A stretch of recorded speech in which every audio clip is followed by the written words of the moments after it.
Hello students, let's see the question. So the question is both autogamy and geitonogamy are absent in. पूछा गया है कि दोनों autogamy and गाइटोनोगैमी जो है इनमें से किस में एब्सेंट है, कैस्टर, मेज, पपाया।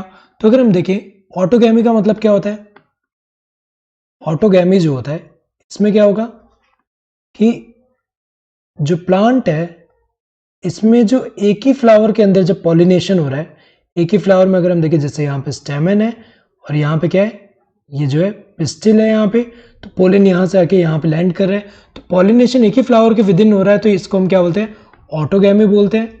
नेक्स्ट गाइटोनोगैमी का मतलब क्या होता है, गाइटोनोगैमी, तो गाइटोनोगैमी में क्या होता है कि सेम प्लांट में जो फ्लावर होंगे उनके बीच में, सेम प्लांट के डिफरेंट फ्लावर के बीच में जब होगा, जैसे कि यहाँ पे ऐसे स्टेमन है, यहाँ पे ऐसे पिस्टिल है, यहाँ पे स्टेमन है और यहाँ पे ऐसे पिस्टिल है, तो पोलिन जो है यहाँ से आ रहा है और यहाँ पे, तो ये सेम प्लांट के फ्लावर में हो रहा है, तो इसको हम क्या बोल रहे हैं, गाइटोनोगैमी बोल रहे हैं। तो अगर हम देखें यहाँ पे तो कैस्टर की अगर हम बात करें तो कैस्टर क्या होता है, मोनोइशियस है। कैस्टर कैसा है, मोनोइशियस है।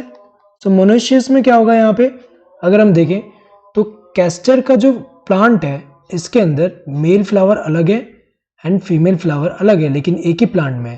तो अगर हम देखें इसके अंदर क्या है, यहाँ पे अगर हम देखें ये मेल फ्लावर है, देन यहाँ पे क्या है, ये जो है फीमेल फ्लावर है, इसके अंदर क्या होंगे, इसके अंदर फीमेल फ्लावर है।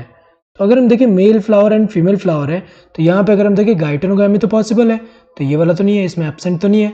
मेज की अगर बात करें, मेज भी क्या है, मेज भी मोनोशियस है, तो ये अगर हम देखें एम से रिप्रेजेंट करें, मोनोशियस है, ये भी मोनोशियस है, तो इसमें भी क्या होगा, गाइटोनोगैमी तो पॉसिबल है, क्योंकि इसमें अगर हम देखें मेल एंड फीमेल ऐसे अलग है, तो मेल वाले से यहाँ पोलन अगर फीमेल पे ऐसे आ रहा है, तो अगर हम देखें इसमें क्या है, गाइटोनोगैमी तो पॉसिबल है इन दोनों में। पपाया की अगर हम बात करें, पपाया जो है डायोशियस होता है, ये क्या होता है, डायोशियस से होता है। और डायोशियस में क्या होता है कि यहाँ पे अगर हम देखें तो जो मेल, यहाँ पे एक प्लांट, यहाँ अगर हम देखें मेल प्लांट अलग है, फीमेल प्लांट अलग, सो मेल वाले में मेल फ्लावर होंगे एंड फीमेल वाले में फीमेल फ्लावर होंगे। तो अगर हम देखें यहाँ पे, ये जो है यहाँ पे जीनोगैमी पॉसिबल है यहाँ पे। तो अगर हम देखें यहाँ पे तो ये वाला जो है, ये कौन सा है, ये मेल वाला है, और ये वाला कौन सा है, फीमेल वाला है, और यहाँ पे ये क्या है, मेल वाला है एंड ये क्या है, फीमेल वाला है। तो अगर हम देखें पपाया में नहीं ऑटोगैमी हो पाएगा, सेम फ्लावर में तो हो ही नहीं सकता यहाँ पे, क्योंकि सेम फ्लावर में फीमेल, यहाँ पे अगर मेल है तो फीमेल नहीं है, यहाँ फीमेल है तो मेल नहीं है। गाइटोनोगैमी भी पॉसिबल नहीं है, क्योंकि यहाँ सारे मेल ही फ्लावर होंगे, अगर मेल प्लांट है तो फीमेल में सारे फीमेल ही फ्लावर होंगे, तो गाइटोनोगैमी भी पॉसिबल नहीं है। तो ये इसमें दोनों ही एब्सेंट हो गए। सो करेक्ट आंसर क्या होगा, this third one. Both 1 and 2 तो होगा नहीं, correct answer would be this third one. Hope you understood the question, thank you and all the best.